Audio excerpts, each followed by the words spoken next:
Ma vie, elle est vraiment partie en couille quand j'avais 16 ans. Je consommais à peu près 5 grammes de coke par soir. J'étais soumis. Dès que je faisais quelque chose dans ma vie, fallait qu'il y ait de la conso, quoi. Et du coup, maintenant, c'est réapprendre à vivre, tout simplement. C'est une bataille de tous les jours. Bonjour à tous, Elisa dépendante. Salut Elisa. Alors j'ai 54 jours de clean. Bravo. Bonsoir à tous, Cyril dépendant. Salut Cyril. J'ai 8 mois et 3 semaines de clean. Bravo. Salut, Anaïs dépendante. Salut Anaïs. J'ai 8 jours de clean. Ok, bon là, vous devez vous dire au mieux qu'on est dans un film, au pire, dans une secte. Eh ben rien de tout ça. On est à l'EDVO. Un lieu unique en France pour les personnes dépendantes en tout genre qui se battent pour rester clean. En gros, c'est une structure autogérée basée sur le modèle Minnesota. L'idée que la dépendance aux drogues est une maladie et qu'on peut la soigner. Mais pas par des médocs, non. Par la force du groupe. Une trentaine de résidents. Pour la faire courte, tu viens séjourner entre 12 et 15 mois. Tu passes par 450 heures de thérapie, avec des responsables qui sont aussi passés par là pour la plupart. Et à la fin, t'as 75% de chance de reprendre la route d'une vie normale. Nous, on a décidé de suivre Anaïs, Cyril et Elisa pendant un mois. Et voici leur histoire.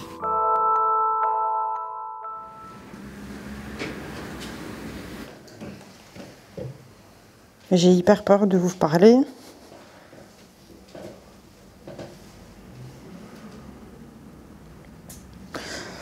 Donc en gros, je dois un peu vous expliquer ma rechute et qu'est-ce qui s'est passé pour moi. J'avais commencé mon travail thérapeutique sur ma mère vendredi soir et en fait j'ai eu direct des envies de conso parce que j'étais jamais vraiment allée aussi profondément que ce que j'ai fait là. Du coup, je suis partie consommer et dans ce truc-là, il y avait un truc de vas-y, rien à foutre, j'ai besoin d'anesthésier, quoi. Avec quoi tu es là, Anaïs, justement? Avec la honte. Là, j'ai envie juste de prendre une cape d'invisibilité, là, et hop, on me voit plus, quoi. Quelle demande tu pourrais formuler au groupe, alors? J'ai besoin que vous m'aidiez à prendre la responsabilité de mes comportements. Merci Anaïs. Elisa, comment tu te sens? Je me sens pas très bien parce que moi hier j'ai eu envie de consommer, j'ai eu envie de partir. J'ai eu des images qui étaient très violentes. Et en fait le matin je suis allée au tabac et quand j'ai pris mon sac, je me suis dit dans ma tête ok, juste un shot en fait. Et je me suis vite raisonnée, j'ai pas consommé et je me rends compte que ouais, j'ai pas mal de résistance et de réserves que je peux garder, surtout au niveau de ma souffrance en fait, où je l'ai mise à mort. Tu pourrais nous en dire un peu plus de tes réserves, Elisa?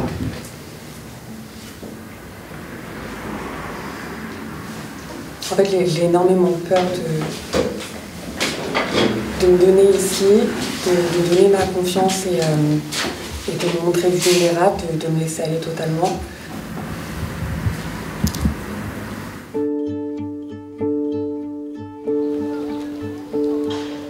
Elisa, je suis en mode galère. Attends, j'arrive. Là. C'est pas avec ça, il faut les fleurs. Les vraies fleurs. Ok. Mais elle va en faire quoi, du sureau après? Du sirop. Du sirop. Du sureau, du Du sirop de sureau. On n'a pas le droit d'avoir de relations affectives. Par contre, évidemment, ils n'empêchent pas que les gens ressentent des choses les uns pour les autres. Mais il faut le mettre au travail, quoi. Ah, Elisa. Pourquoi tu dis « Elisa » Je sais pas de quoi tu parles. Non. Souvent, on dit qu'au début, si on arrive à s'occuper d'une plante, ok, si la plante arrive à vivre avec nous, qu'on s'en occupe sans qu'elle meure en fait. Après, on s'occupe d'un animal, d'un chien ou d'un chat. Et après seulement, on peut entretenir une relation affective du coup. Quand tu as une relation affective, tu t'oublies totalement, tu penses qu'à l'autre. Tu peux, comme on disait, en fait, on parle souvent du terme obsession. Parce que ça prend tellement de place que... Ça prend toute la place. En fait, ouais, ça prend toute la place, on ne sait pas faire la différence et du coup, on va plus penser à nous, en fait, à notre établissement et on va fuir. Moi, j'ai été placée très jeune à la DAS. j'avais une mère qui se droguait, qui est malade mentale. Et j'ai été diagnostiquée hyperactive et précoce quand j'avais 6 ans. Du coup, ils ont commencé à me filer des médicaments en fait. J'ai un peu commencé à consommer à ce moment-là, je crois, quand j'avais 9 ans. Tu as commencé à consommer des drogues quand tu avais 9 ans? Des médicaments. Des médicaments. Des médicaments. Et ça, c'était forcé. C'était forcé, et puis moi, du coup, je surjouais des trucs, je manipulais pour avoir plus de médicaments, pour pouvoir en avoir plus et être un peu plus. Tu sentais un besoin d'en avoir tout le temps plus, pour être tout le temps déconnecté dans ma tête, quoi. À 14 ans, j'ai été violée par un mec au foyer aussi. Ma vie, elle est vraiment partie en couille quand j'avais 16 ans. J'ai fait ma première tentative de suicide et je suis allée en HP, en hôpital psychiatrique. Et à partir de là, il me fallait de la coke tous les jours, coke, médicaments, alcool, quoi. C'était le cocktail. Et toi, Elisa, du coup? Du coup, moi, c'est à partir de la 5e où j'ai eu ma première cuite. Au début, c'était festif, après, ça a été la semaine, et après, ça a été matin, midi et soir. Et c'était avec des médicaments aussi. Donc, ouais, ça a été de pire en pire, en fait. De pire en pire, et ça a été une des chances, quoi. Dès que je faisais quelque chose dans ma vie, me lever, prendre une douche, manger, c'était fallait qu'il y ait de la conso, quoi. Donc c'est toujours plus, toujours plus, toujours plus. Après là, tu te retrouves dans des situations en fait hyper dangereuses. C'est ouais. Et du coup, là l'idée c'est de réapprendre à vivre, mais sans aucune de ces drogues, plus jamais. Plus jamais. Juste pour aujourd'hui, plus jamais, ouais. Juste pour aujourd'hui. Vous dites juste pour aujourd'hui? Ah oui, parce que moi perso, si je me dis vraiment, genre là, je vais avoir 24 ans bientôt.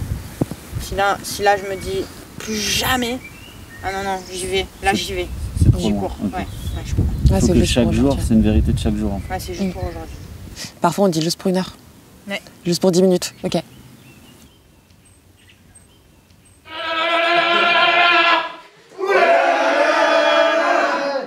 Yes! Yes! On va faire un match d'impro comme ça existe vraiment.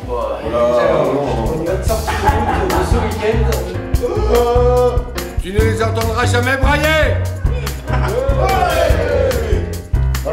Police. Regarde, le visage de la criminalité, putain. On se fait l'intro? Allez.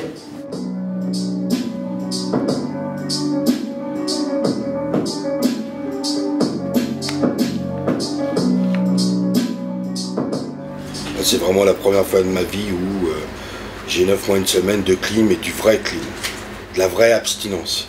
Ça fait quoi de te dire ça, justement, que t'es honnête pour la première fois? Je suis fier. Je suis fier.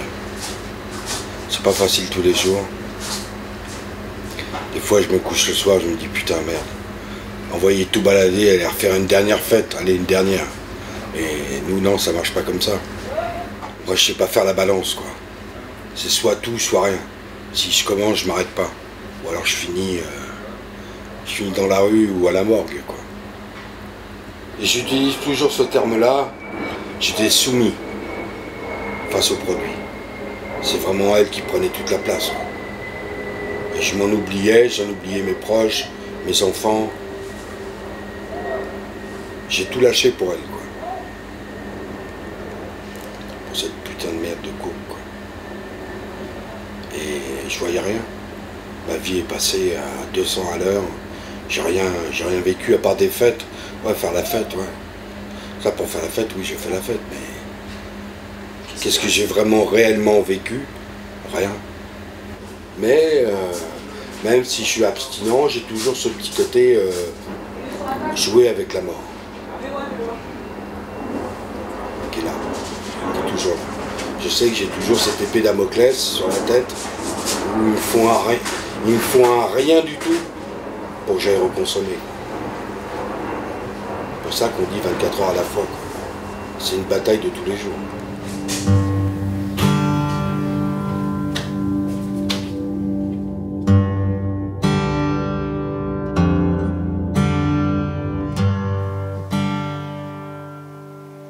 Je vais vous lire la lettre que j'ai écrite à ma mère. J'ai hyper peur. Aucune émotion. Alors, ma mère.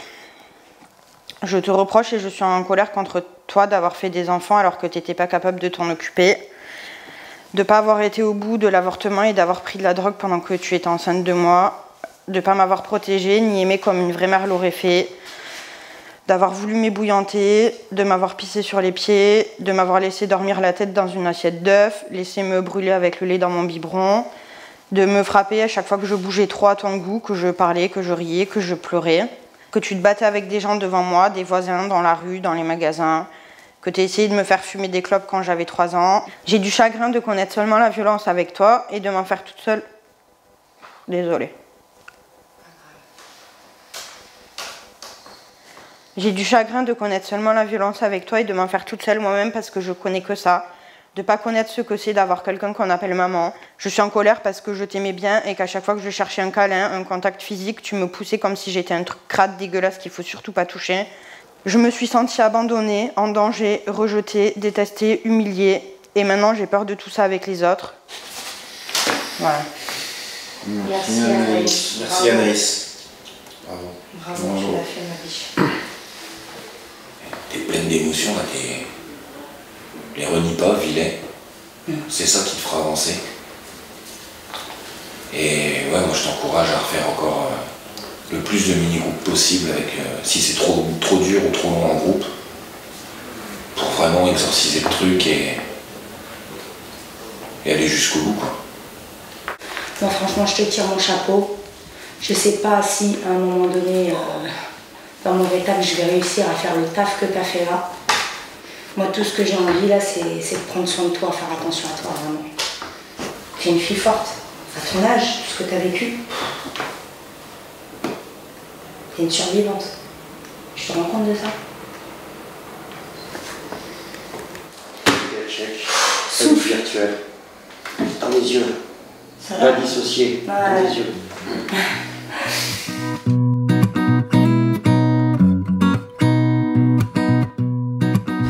Ça, c'est abusé, Lisa. Abusé. Pourquoi? On a fait 500 mètres. Ah non. Ah ouais. Sinon on marche juste comme lui. Pas de pied. T'es sûr? Bah il nous l'aurait dit si on s'était trompé, ils sont passés. Ah ouais, ils sont passés. Il m'a pas donné il m'a donné cette merde, il m'a pas donné le roadbook. Bah la route elle continue là. Mais non, mais pourquoi en fait tu délègues pas aussi un petit peu? Hein? Il y a le lac. C'est cool, hein? T'as pas peur? Je sais pas. On suit le groupe, le mouvement. Ouais, on essaye.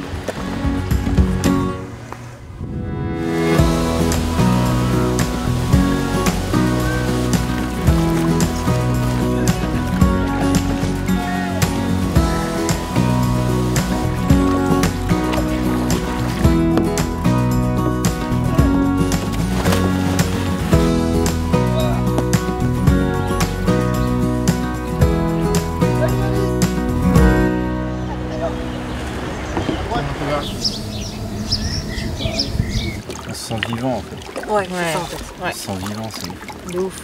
Moi je voyais des gens dans les canoës à côté, tu sais, et je me disais, ils ont vécu leur truc et tout ça, et ils sont là. Et moi je suis là aussi. Je me dis en fait, je suis comme eux. Bah avant, on allait vers des gens pour mourir parce que consommer, on se tue à petit feu. La finalité de la conso, c'est quoi? C'est la mort, quoi. Et maintenant, moi, je vais vers des gens pour parler quand ça va pas, pour pas reconsommer, pour pas me tirer une balle dans la tête, pour pas mourir, pour vivre, quoi, en fait. Et moi, j'ai que les gens de l'EDVO, quoi. Enfin, j'ai que vous, en fait, les gars, tu vois. Et je kiffe, quoi. Et dans 10 ans, on va tous aller bouffer chez Toto. De ouf. Ouais. Il va nous sortir le tapis rouge et tout. On va aller voir Elisa danser. Ouais, de ouf, putain.